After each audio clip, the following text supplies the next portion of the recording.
आला हजरत के उर्स का वक्त गुजरा है, अभी 2 दिन पहले आला हजरत का उर्स हुआ है। वो आला हजरत ने ऐसी महफिल को अपने घरों में हर साल सजाया करते थे। आला हजरत जब भी रबीउल अव्वल शरीफ का चांद नजर आता, जरा गौर से सुनिएगा, चांद जैसे ही नजर आता, 1 रबीउल अव्वल से लेकर 12वीं शब तक आला हजरत अपने घर में बरेली शरीफ सौदागरान मोहल्ला में किचौचा शरीफ से हुजूर मुहद्दिस आजम हिंद अलैहि रहमत व रिदवान को बुलाते थे और हुजूर मुहद्दिस आजम हिंद खिताब करते थे, तकरीर करते थे। आला हजरत भी सुनते थे और सारे मजमे में लोग बैठकर सुनते थे। ऐसा मजमा को आप आसान न समझें, ऐसी महफिल को हल्के में मत लें। 4 लोग ही अगर बैठे रहें तो भी अगर महफिल को हुजूर कबूल फरमा लें तो यही कामयाबी की दलील है। तादाद पे हमने कभी भरोसा नहीं किया है। अगर तादाद पे सुन्नी मुसलमान भरोसा करते तो बद्र के मैदान में सिर्फ 313 थे और एक तरफ हजारों का लश्कर था, लेकिन 313 ने ऐसी धूल चटाई कि वहीं से इस्लाम का गलबा जमाने भर में हो गया, वहीं से पूरी दुनिया में इस्लाम छा गया। अगर तादाद पे हम भरोसा करने वाले होते तो करबला के मैदान में एक तरफ सिर्फ 72 की जमात थी और एक तरफ 20,000 का लश्कर जर्रार, लेकिन ऐसे आलम में भी आमना के लाल हजरत अब्दुल्ला के लाल जनाबे मोहम्मदुर रसूलुल्लाह के नवासे हजरत फातिमा के बेटे हजरत अली के बेटे शहजादा, उन्होंने वो तेवर दिखाया, 20,000 लश्कर को एक झटके में धूल चटा दिया। यजीदियों को कोई जानने वाला नहीं है। हर घर में हुसैन का नाम नजर आता है, हर घर में हुसैनी आज नजर आते गए, इसलिए तादाद पे कभी हम भरोसा नहीं करते गए।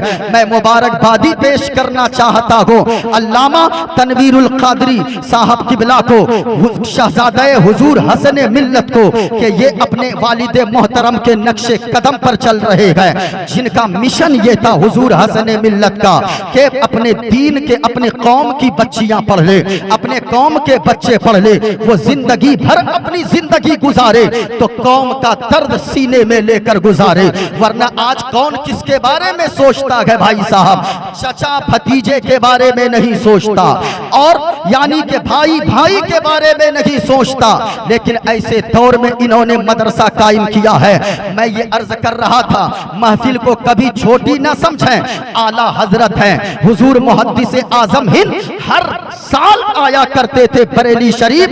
हजरत सरकार आला हजरत के दौलत खाने थे, वहां खिताब करते थे ईद मिलादुन नबी के मौके पर। एक साल ऐसा हुआ हुजूर मुहद्दिस आजम हिंद की तबीयत अलील हो गई, उनकी जगह पे सैयद अहमद अशरफ तशरीफ लाए और वो जब खिताब करने लगे 5 हदीसें बयान किया सैयद अहमद अशरफ अलैहि रहमत व रिदवान ने। और उन्होंने जब हदीस पढ़ना शुरू किया तो जानते हो आप, पहली हदीस पढ़ा, कहा कि ये रिवायत है हजरत अबू हुरैरा से, ये हदीस रिवायत है हजरत अनस से, ये हदीस रिवायत है हजरत मालिक बिन दीनार से, ये हदीस रिवायत है हजरत फारूक आजम से, ये हदीस रिवायत है हजरत उस्मान गनी से, ये रिवायत है मौला अली से। जब ये तकरीर फरमा रहे थे आला हजरत खड़े हो गए हाथ बांधकर। लोगों ने देखा आखिर वजह क्या है, आला हजरत खड़े क्यों हो गए। तकरीर सुनते सुनते किसी में हिम्मत न थी कि कोई पूछ ले आला हजरत खड़े क्यों हो गए, लेकिन देखते ही देखते आला हजरत रोने लगे और इतना रोए कि उनकी दाढ़ी शरीफ भीग गई, उनका आगे का कपड़ा भीग गया। जब महफिल खत्म हो गई, दुआ हो गई, सलातो सलाम हो गया, अब किसी मुरीद ने हिम्मत करके पूछा आला हजरत सरकार आप सुनते सुनते तकरीर खड़े क्यों हो गए, फिर आप रोने क्यों लगे। आला हजरत का जवाब सुनिए। आला हजरत ने फरमाया कि ओ मेरे मुरीदों, मेरे गुलामों सुनो, बात यह है जब सैयद अहमद अशरफ तकरीर फरमा रहे थे, जब इन्होंने हदीस बयान किया, कहा कि ये हजरत अबू हुरैरा रिवायत करते हैं, मेरी आंखों ने देखा मेरी महफिल में, मुस्तफा की महफिल में हजरत अबू हुरैरा चले आ रहे हैं। जब उन्होंने कहा, हजरत फारूक आजम ने इस हदीस को रिवायत किया है, मेरी आंखों ने देखा फारूक आजम चले आ रहे हैं, तो यहाँ से पता क्या चला, ऐसी महफिल जहाँ सजती है, जहाँ मुस्तफा का जिक्र होता गए, वहाँ सहाबा भी आते गए, वहाँ अल्लाह के फरिश्ते भी आया करते गए। इस वजह से ऐसी महफिल में आप बैठा करो, क्योंकि ऐसी महफिल को कोई दुनियादार नहीं सजाते गए, ऐसी महफिल को वो सजाते गए सरकार की महफिल को, सरकार की महफिल को महबूब सजाते गए, महबूब की महफिल को महबूब सजाते गए, आते गए वही जिनको सरकार बुलाते गए। नारे तकबीर, नारे रिसालत, मसलके आला हसरत, फैज़ाने आला हसरत, फैज़ाने हुजूर हसन मिल्लत। नारे तकबीर। अच्छा, एक मंत्र सुना दूं, एक मंत्र सुना दूं, फिर बात आगे बढ़ेगी। मंत्र सुना दूं। आज मैंने तकरीर का जो मौजू लिया है, मैं मंत्र पढ़ता हूं, लेकिन आप मौजू समाअत कर लें। मेरी बात किस टॉपिक पे होगी, माँ बहनों आप भी सुनना, जो बूढ़े बैठे गए आप भी सुनिएगा, जो नौजवान बैठे गए आप भी सुनिएगा, लेकिन दिल के कानों से सुनना प्यारे। आज अगर आपको अल्लाह ने औलाद दिया है, कितने माँ के बेटों को आपने देखा कि हुजूर हसन मिल्लत के नाम पर जो जामिया, क्या नाम है, जामिया हसन मिल्लत, जामिया हसन मिल्लत के तलबा को आपने देखा, वो सवाल जवाब कर रहे थे। एक पूछ रहा था इस्लाम किसे कहते गए, दूसरा उसका जवाब दे रहा था। कभी आपने सोचा है ये कौम का दर्द किनके सीने में होता है? औलाद एक बहुत बड़ी नेमत है, औलाद इतनी बड़ी नेमत है कि बड़े बड़े बुजुर्ग अंबिया ने औलाद अगर न हुई है तो बुढ़ापे में अल्लाह से औलाद जैसी नेमत के लिए दुआ किया है। औलाद बहुत बड़ी नेमत है। औलाद कितनी बड़ी नेमत है, उनसे जाकर पूछिए जिनके पास, जिनके दरवाजे पर 4 व्हीलर गाड़ी लगी है, जिनके दरवाजे पे, माइक ऑपरेटर साहब इक्को कम कीजिए, आवाज थोड़ी सी बढ़ाइए, इक्को हल्का कम कीजिए, ज्यादा कम नहीं, हल्का सा कम कीजिए, आवाज थोड़ी खोलिए, आवाज कम है आपके माइक में, जरा गौर से सुनिएगा। यहां से आपको कुछ पैगाम लेकर जाना है। ये किसी मोहल्ले का जलसा नहीं है, ये किसी गांव का जलसा नहीं है, ये किसी आबादी का जलसा नहीं है, बल्कि ये रसूलुल्लाह के घर का जलसा है, ये अल्लाह के रसूल के घर का जलसा है। यहां से अगर पैगाम ना मिले तो फिर जलसा कराना बेकार है। इसलिए आप गौर से सुनिएगा। औलाद अगर किसी के यहाँ नहीं है, शादी के 20 साल हो गए हैं, हमारे मोहल्ले में एक ऐसा आदमी है शादी के 10 साल हो गए हैं, लेकिन औलाद कोई न हुई है। कभी पटना जाता है, कभी कलकत्ता जाता है, कभी दिल्ली जाता है, कभी मुंबई जाता है, कभी फला मौलाना साहब के पास तावीज लेने, कभी फला मौलाना साहब के पास तावीज लेने, कभी फला दरगाह पे जाता है, कभी गरीब नवाज की चौखट पे जाकर मन्नतें मांगता है, लेकिन औलाद अब भी न हो रही है। उनसे जाकर पूछिए जिनको अल्लाह ने औलाद नहीं दिया है। मैं कहना चाहूंगा, दरवाजे पे 4 व्हीलर गाड़ी लगी है, दरवाजे पे वो ट्रैक्टर लगी है, दरवाजे पे नौकर चाकर खड़े हैं, लेकिन आप उनसे पूछिए जब वो बे औलाद इंसान घर पहुंचता है, जिसको अल्लाह ने औलाद नहीं दिया है, शादी के 20 साल गुजर गए हैं, लाखों रुपए जेब में है, आप उससे पूछिए ट्रैक्टर मौजूद है, 4 व्हीलर गाड़ी मौजूद है, ये नौकर चाकर घर में मौजूद है, लेकिन इसके बावजूद आपके चेहरे पे मायूसी क्यों है, आपके चेहरे पे उदासी क्यों है? वो जवाब देगा कि मौलाना तनवीरुल कादरी साहब किबला, मैं इस 4 व्हीलर का क्या करूंगा, मैं इस मकान का क्या करूंगा, मैं इस दुकान का क्या करूंगा, मैं इस पैसों का क्या करूंगा जो लाखों रुपए जेब में है। इन लाख रुपए में से कोई 10 रुपए मुझको अब्बा कह के मांगने वाला या मांगने वाली बेटा या बेटी अल्लाह ने नहीं दिया है। वो खून के आंसू रोता है वो बाप और वो माँ रोती है जिनको अल्लाह ने बेटा नहीं दिया, जिनको अल्लाह ने बेटी नहीं दिया। लेकिन कभी आपने सोचा है अल्लाह ने आपको औलाद जैसी नेमत से नवाजा है। बड़े बड़े बुजुर्ग अंबिया ने औलाद के लिए अल्लाह से दुआएं मांगी है। हजरते मरियम रज़ियल्लाहु ताला अन्हा जिनका जिक्र कुरान करीम में मौजूद है, बल्कि एक पूरी सूरत सूरह मरियम के नाम से अल्लाह ने फरमाया है। मेरी बातें ध्यान से सुनिएगा, कोई इधर उधर ना करे। मैंने पहले ही कह दिया ऐसी महफिल में वही आते हैं, वही बैठते हैं जिसे मदीने वाले मुस्तफा बुलाते हैं, जिसे मदीने के सरकार चुनते हैं, वही ऐसी महफिल में आता है। लेकिन शर्त है इस्लाह मुआशरा पे गुफ्तगू सुनने के लिए दिल भी बड़ा होना चाहिए और ज़हन भी कुशादा होना चाहिए। अगर इधर उधर करेंगे समझ में नहीं आएगी। सूरह मरियम एक सूरत है कुरान करीम में, सूरह मरियम अल्लाह ने नाजिल फरमाया। उस सूरत में ये वाकया मौजूद है। हजरत मरियम रज़ियल्लाहु ताला अन्हा के नाम से कुरान में सूरत है। हजरत मरियम जब अपनी माँ के पेट में थी, यानी माँ के शिकम में थी, तो उनकी माँ ने एक मन्नत मानी है। मैं कहना चाहूंगा आज मैं अपनी माँ बहनों से और आपसे भी कहना चाहूंगा, हमारी माँ बहनें मन्नत क्या मांगती है? या अल्लाह अगर मेरा काम हो जाएगा मैं एक खस्सी फला जगह दे दूंगी, अगर मेरा ये काम हो जाएगा तो मैं फला को खाना खिलवाऊंगी। ये मन्नतें मानती है और नौजवान भी मानता है अगर अल्लाह तू हमें ये दे देगा, ये मेरी मन्नत पूरी हो जाएगी तो मैं फला जगह जाकर इतने पैसे खर्च कर दूंगा। लेकिन याद रखिएगा मन्नत ऐसी माने जो दुनियादार मानते गए ऐसी मन्नत ना करो।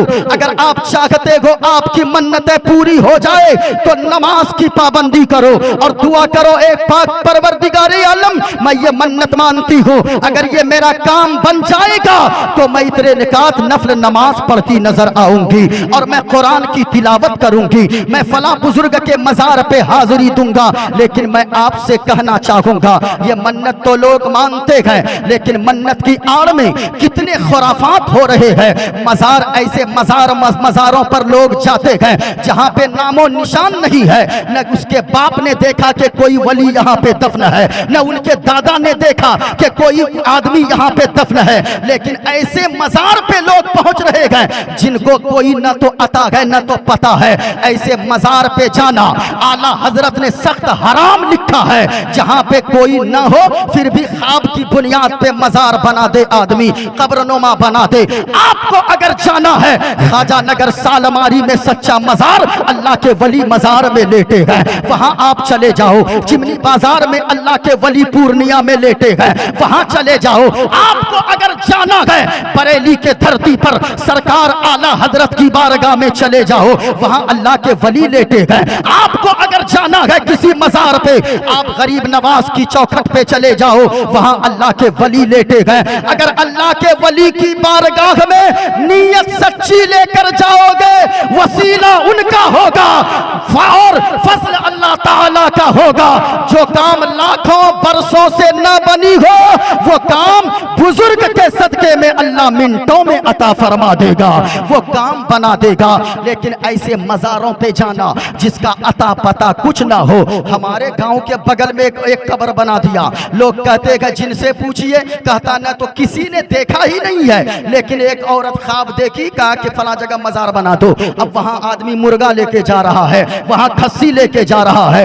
बातें कड़वी होगी लेकिन तवज्जो से के साथ सुनिएगा। हजरत मरियम जब अपने माँ के शिकम में थी, उनकी वालिदा उनकी माँ दुआ करने लगी, मन्नत मानती है, ए पाक परवरदिगारे आलम, ए खालिके कायनात, ए रब्बे काबा, मैं तेरी बारगाह में दुआ करती हूँ, या अल्लाह मैं मन्नत मांगती हूँ कि अगर मेरे शिकम में जो भी गए, अगर वो बेटा जो बच्चा पैदा होगा, या अल्लाह मेरे शिकम में जो बच्चा पल रहा है वो बच्चा जब पैदा होगा, मैं उस बच्चे को बैतुल मुकद्दस तेरे पाक घर के लिए मैं वक्फ कर दूंगी।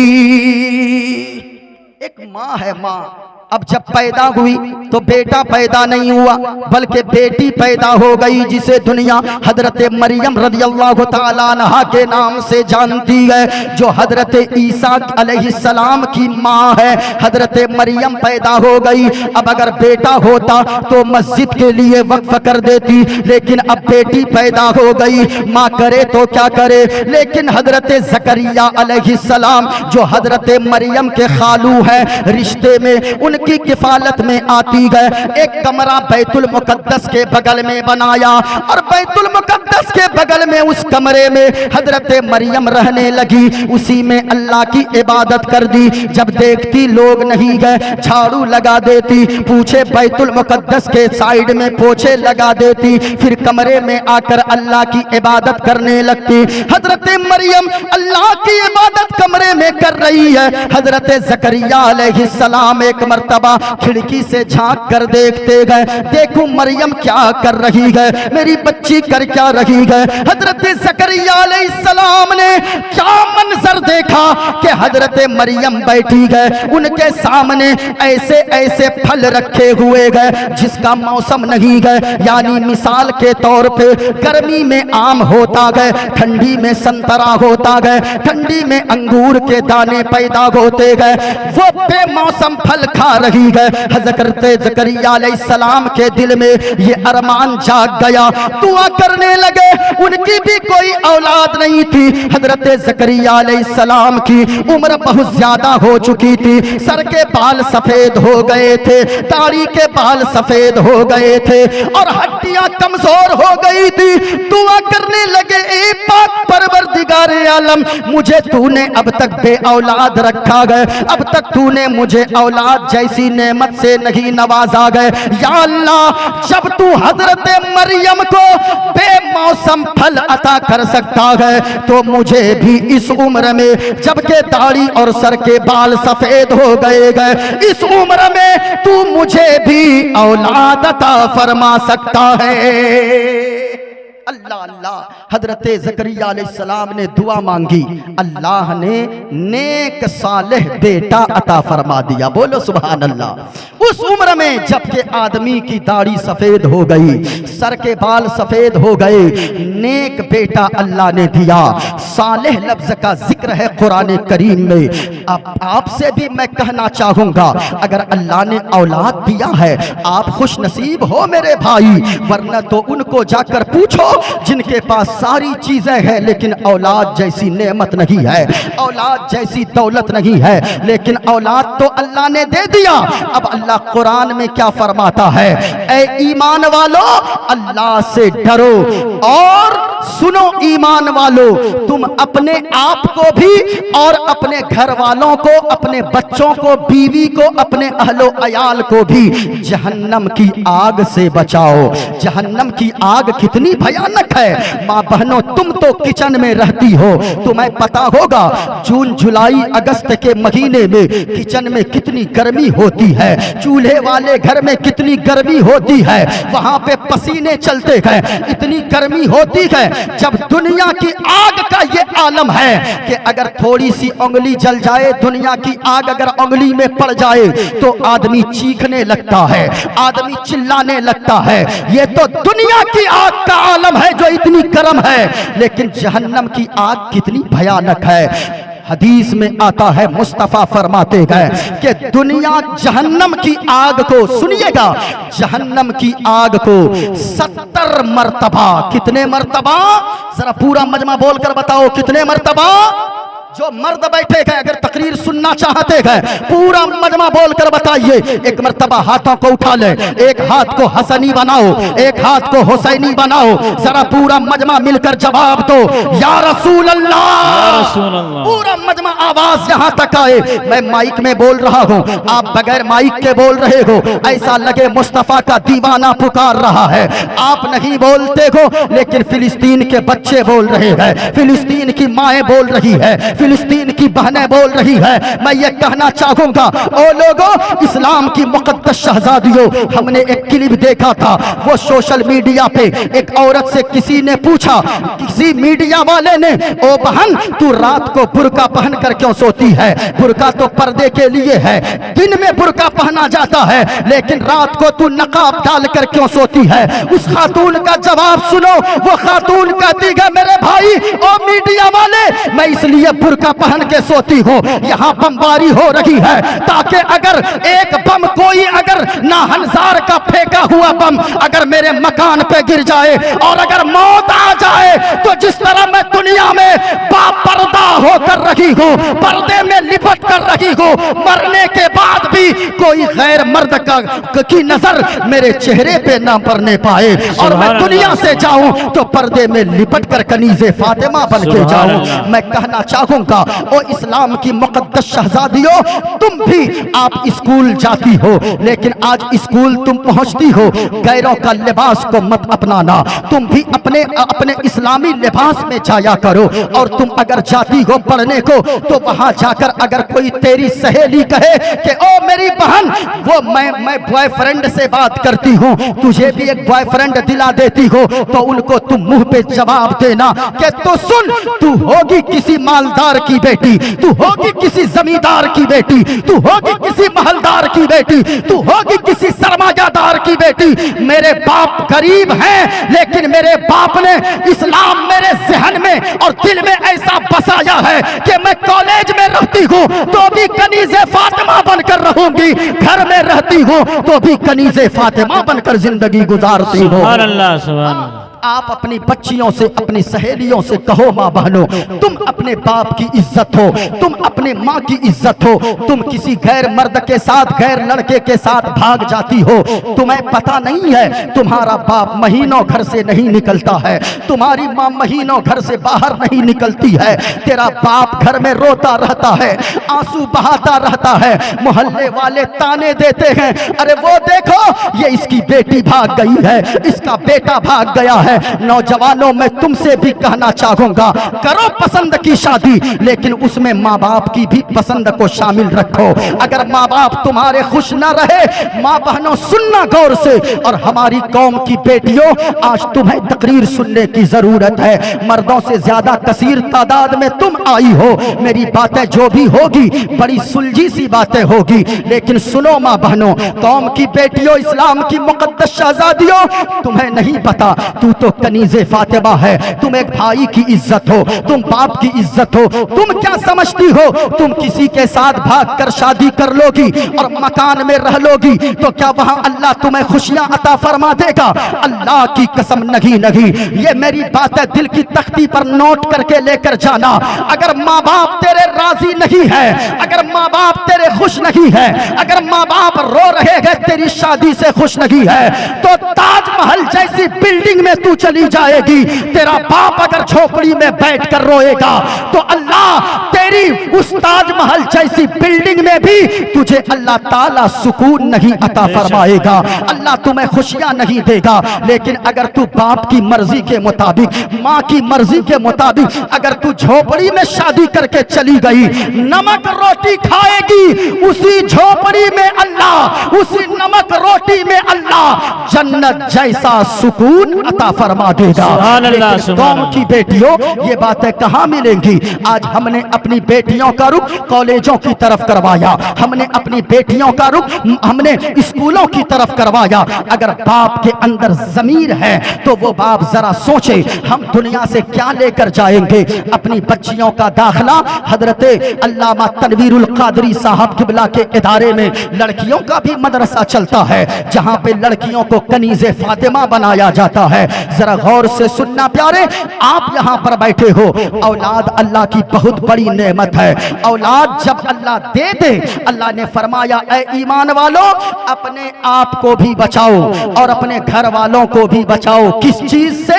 जहन्नम के आग से। कि मैं अर्ज कर रहा था कितनी भयानक जहन्नम की आग है। कभी आपने सोचा है दुनिया की आग तो इतनी गर्म है, आप समझती हो या आप समझते हो कि यही आग गर्म है? नहीं, अल्लाह के नबी ने फरमाया कि जहन्नम की आग को 70 मर्तबा रहमत के पानी से धोया गया। दुनिया के पानी से नहीं, ट्यूबवेल और नल के पानी, कुएं और नदी समंदर के पानी से नहीं, बल्कि जहन्नम की आग को 70 मर्तबा रहमत के पानी से धोया गया, तब जाकर दुनिया की आग बनाई गई है। अल्लाह अकबर कबीरा। कभी आपने सोचा है जब दुनिया की आग इतनी गर्म है, जब दुनिया की आग का ये आलम है, जब दुनिया की आग की शिद्दत का ये आलम है, तो फिर जहन्नम की आग का आलम क्या होगा? कभी ध्यान से सुनो मेरी बातें और गौर से समेट कर अपने दिल में, अपने दामन मोहब्बत में लेकर जाओ। अल्लाह ने क्यों फरमाया अल्लाह से औलाद मांगिए, लेकिन एक पैगाम सुनो प्यारे, औलाद तो मांगिए लेकिन सिर्फ औलाद मत मांगिए। जिस नबी ने भी औलाद के लिए दुआएं मांगी है, उन्होंने ये मांगी है या अल्लाह मुझे औलाद दे तो नेक औलाद अता फरमा, सालेह औलाद अता फरमा। क्यों? अगर औलाद मिल गई, कितने बाप ऐसे हैं जिनको हमने रोते देखा है, ये कहते सुना है बूढ़े साहब को कि वो रिक्शा चला रहा है, वो ठेला खींच रहा है, वो ठेला खींच रहा है, और उनको हमने टोटो चलाते देखा है, कुल्हाड़ी झाड़ते देखा है, कोदाल चलाते देखा है। हमने उनसे पूछा कि दादा जान इस उम्र में आप काम कर रहे हो, क्या औलाद नहीं है? हाँ मेरा बेटा औलाद बहुत ज्यादा है। कितने बेटे हैं? 4 बेटे हैं, 3 बेटियां हैं, लेकिन चारों बेटे मेरे नाफरमान निकल गए। औलाद की वजह से जहां तक उसको कहते सुना कि मुफ्ती साहब अच्छा होता, मौलाना साहब अच्छा होता, ऐसी औलाद ही अल्लाह मुझको न देता, यही बेहतर होता। क्या आपने ये जुमला सुना है कि नहीं? बहुत सारे लोगों को बोलते सुना होगा, या अल्लाह ऐसी औलाद न देता, मैं बे औलाद रह जाता तो यही मेरे लिए बेहतर था। लेकिन मैं आपसे कहना चाहूंगा औलाद मांगो, नेक मांगो। अगर औलाद नेक न हुई तो फिर 10 बीघा जमीन खरीद लोगे, मकान खरीद लोगे, गाड़ी खरीद लोगे, और वो आपकी औलाद अगर बिगड़ी रहेगी, आपने अच्छी तरबियत नहीं किया। अल्लाह की कसम खाकर कहता हूं कि जो दौलत आपने 70 साल में जमा किया है, वो बेअदब औलाद, वो आपकी नाफरमान औलाद, वो आपकी बदखुल्क औलाद उस 70 साल की दौलत को 7 साल में बेच के खा जाएगी। आपकी कोई दौलत बचने नहीं देगी। कितने जमींदारों को हमने देखा है, जो जमींदार यानी न दिन देखा न रात, नमाज छोड़ा अपनी औलाद के चक्कर में, रोजा छोड़ा अपनी औलाद की चक्कर में, लेकिन 70 साल में मर गया। बड़ी बिल्डिंग लोगों ने देखा, इंतकाल के बाद नालायक बेटा निकला, नाफरमान बेटा निकला, शराबी बेटा निकला, जुआरी बेटा निकला। अब वह बेटा 7 साल में, 2-4 साल में सारी दौलत करोड़ों की बेच कर खा गया। क्या बचा? वहां बाप कब्र में कोड़ा खाता होगा, यहाँ बेटा भी इधर उधर भटक रहा है। इस वजह से खबरदार, नेक औलाद मांगिए और हमेशा याद रखिएगा नेक औलाद अल्लाह किसको देता है। अगर आप सुनना चाहते हैं, नेक औलाद के लिए बाप का भी नेक होना जरूरी है, माँ का भी नेक होना जरूरी है। ऐसा थोड़ी है कि आप शराब पीते रहिए और बेटा आप सोचेंगे अल्लाह का वली हमको दे दे। आप जुआ खेलते रहिए, आपका बेटा मस्जिद का नमाजी बन जाए। आप जुआ खेलते रहिए, आप सूद खाते रहिए, आपका बेटा यानी कि वो बड़ा बुजुर्ग बन जाए। नहीं नहीं प्यारे, जैसा दरख्त होता है ऐसा ही अल्लाह उसमें फल अता फरमाता है। आप अगर सुनना चाहते हैं, औलाद की जिंदगी में, औलाद के यानी कि औलाद की तरबियत में सबसे बड़ा रोल माँ का होता है, फिर उसके बाप का होता है। आप बुजुर्गाने दीन की तारीख उठाकर देखो, हुजूर हसन मिल्लत अलैहि रहमत व रिदवान की जिंदगी को देखो। कभी सोचा है उनकी माँ कैसी मुत्तकिया थी, उनका बाप कैसा मुत्तकिया थे? कभी आपने सोचा है औलाद ऐसे ही नहीं बनती है गरीब नवाज, औलाद ऐसे ही आला हजरत नहीं बनती है, बल्कि माँ जब सजदे में में सर झुकाकर रोती है और दुआ मांगती है, तब बेटा गरीब नवाज बना करता है, तब बेटा आला हजरत बनता है, तब बेटा मखदूम सिमनानी बनता है, तब बेटा अपने इलाके के मशहूर बुजुर्ग हुजूर हसन मिल्लत बना करता है। ऐसे नहीं बनता है कोई। अगर आप सुनना चाहते गए, जो लोग इधर उधर भटक रहे, जो चले गए हैं, जाने दीजिए। मैं आपसे भी कहना चाहूंगा, जिनको जाना है वो जा सकते हैं, लेकिन तकरीर आपने अगर सुन लिया मुकम्मल, अल्लाह की कसम कहता हूँ, मैं मंत्र वगैरह अभी नहीं पढ़ रहा हूँ, क्योंकि ऐसी महफिल में जैसी तकरीर की जरूरत है, जिस चीज की जरूरत है, मैं उसको आपके सामने रख रहा हूँ। लेकिन मैं पढ़ूंगा मंत्र। अगर आपकी इजाजत हो तो एक मंत्र सुना दूं? अरे सुना दूं या यही तकरीर जारी रखूं? आपकी जैसी फरमाइश होगी सुना दीजिए। सुना ही दें, लेकिन नहीं, अभी अभी सुनाऊंगा। बैठे रहिए, सुनाऊंगा। सुनिए मैं क्या कह रहा था। औलाद नेक तब होती है, औलाद के नेक होने के लिए बाप का भी नेक होना जरूरी है, माँ का भी नेक होना जरूरी है। औलाद नेक कब बनती है? हुजूर ने क्या फरमाया सुनिएगा। हुजूर ने फरमाया, तुम अगर अपनी औलाद को तोहफा कोई चीज देना चाहते हो, कोई गिफ्ट देना चाहते हो, बर्थडे में साइकिल गिफ्ट करने वालों, बर्थडे में मोटरसाइकिल देने वालों, बर्थडे में अपने बच्चों को 1000 रुपए देने वालों, बर्थडे के मौके पर अपने बच्चे को तोहफा देने वालों, हुजूर ने क्या फरमाया? अपनी औलाद को मकान कोई तोहफे में दे, ये बड़ा तोहफा नहीं है। कोई मोटरसाइकिल तोहफे में दे, ये बड़ा तोहफा नहीं है। कोई अगर चाहे साइकिल तोहफे में दे, मारुति 4 व्हीलर तोहफे में दे दे, हवाई जहाज तोहफे में दे दे। वो अंबानी ने अपने बेटे को बर्थडे के मौके पर, अपने बेटे को उसने यानी 11 करोड़ की गाड़ी दे दिया था गिफ्ट में। लेकिन सुनिए सबसे बड़ा तोहफा क्या है? हुजूर फरमाते हैं, अगर कोई बाप और कोई माँ अपनी औलाद को सबसे अच्छा अगर कोई तोहफा देना चाहे तो अच्छा अदब अपने बच्चों को सिखा दे, अच्छी तरबियत अपने बच्चों को सिखा दे, अच्छी बातें अपने बच्चों को सिखा दे, नेकी की बातें अपने बच्चों को सिखा दे। ये 1000 करोड़ की गाड़ियों से बेहतर ये है सबसे अच्छा तोहफा कि अपने बच्चों को अच्छी तरबियत याफ्ता बना दे, ये अच्छा अखलाक अपने बच्चों को सिखा दे। गौर से सुनिएगा, औलाद के नेक होने के लिए माँ का नेक होना जरूरी है। आज बड़े बड़े इदारों में भी बुखारी शरीफ पढ़ाई जाती है, नाम आपने सुना होगा। उनके मुसन्निफ हैं हजरत इमाम बुखारी, नाम है मोहम्मद बिन इस्माइल। जरा सुनिएगा, हजरत इमाम बुखारी, कौन इमाम बुखारी? 4 लाख हदीसें इमाम बुखारी को ज़बानी याद थी सनद के साथ। कितनी लाख हदीसें? 4 लाख। ऊंचा बोले पूरा मजमा, कितनी लाख? 4 लाख हदीसें ज़बानी याद थी। अल्लाहु अकबर कबीरा। 4 लाख यहाँ नहीं है भाई साहब, 400, 4000, 40,000 नहीं, बल्कि 4 लाख हदीसें इमाम बुखारी को याद थी। इमाम बुखारी कैसे इमाम बुखारी बने? कभी आपने सोचा है?